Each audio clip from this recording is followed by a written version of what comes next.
Hi, I'm Regina. The aroma of warm gingerbread cookies swirled deliciously around my granny. She was an excellent playmate, thrilling storyteller, and creative tailor of special items to outfit the fantasies of children. When we skinned our knees, her gentle hugs were comforting. Spilled milk seemed to go unnoticed. There was never an angry, blaming word for a broken dish. Granny was satisfied with life. Her glass overflowed. She accepted people as they were, laughed easily, and greeted each person with a smile. She did her best to enjoy every day to the fullest. Each of her children, grandchildren, and great-grandchildren were convinced we were her favorite. She loved and was deeply loved. Yet her life wasn't easy. She wanted to attend school but had to stop at the fifth grade because her family needed her to work. Granny wasn't wealthy, lost all of her teeth, and lived with heart disease. She also faced the unimaginable grief of having to bury her 5-year-old son. Despite adversity, she didn't dwell on or run from the disappointments of life. She courageously faced hardship by grieving, accepting, forgiving, and moving on. She made mistakes, but instead of living with regret, she made the effort to make a better choice the next time she faced a similar situation. Granny wasn't afraid of death. She was focused on doing her best each day to live in ways she would honestly be pleased to remember. 85 years of doing her finest added up. When she passed away, crowds of people came to pay their respects. During her memorial service, her spirit was alive in the shared memories of family, friends, and acquaintances. She was praised for creating a life of joy and serenity. People were deeply moved by her humility, kindness, and friendship.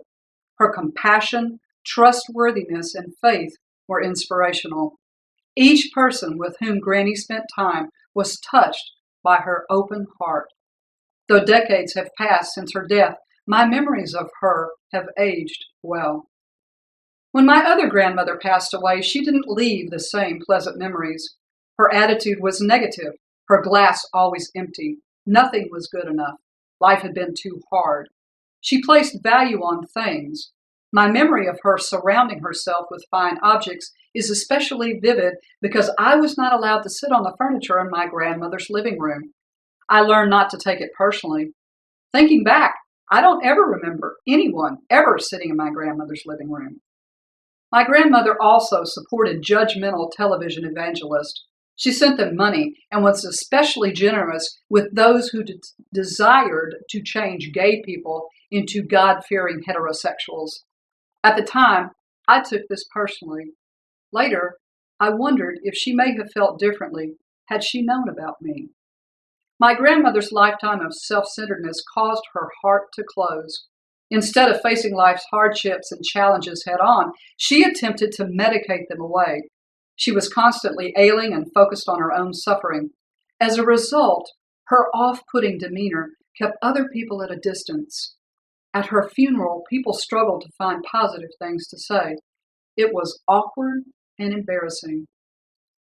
Today, I realize how fortunate I was to know both of my grandmothers.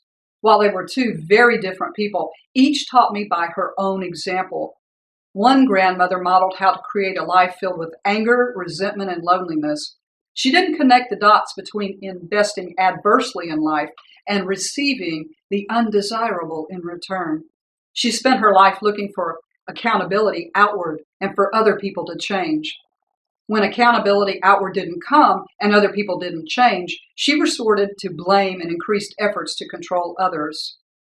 The other grandmother was a positive role model who showed me how life works best. Granny understood she did get back what she put out into the world.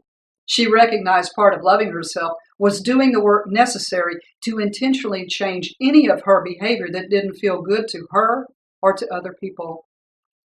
Granny accepted the greatest legacy we can ever leave is choosing how well we live. How do you want to be remembered? I don't mean when you pass away and remain in the memories of those you leave behind, nor am I talking about any intelligence, position, wealth, beauty, or power you may have over others.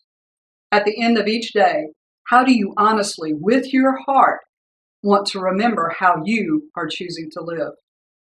To create your very best life, I believe this is the most important question you will ever answer for yourself. Until next time, may you always be deeply blessed.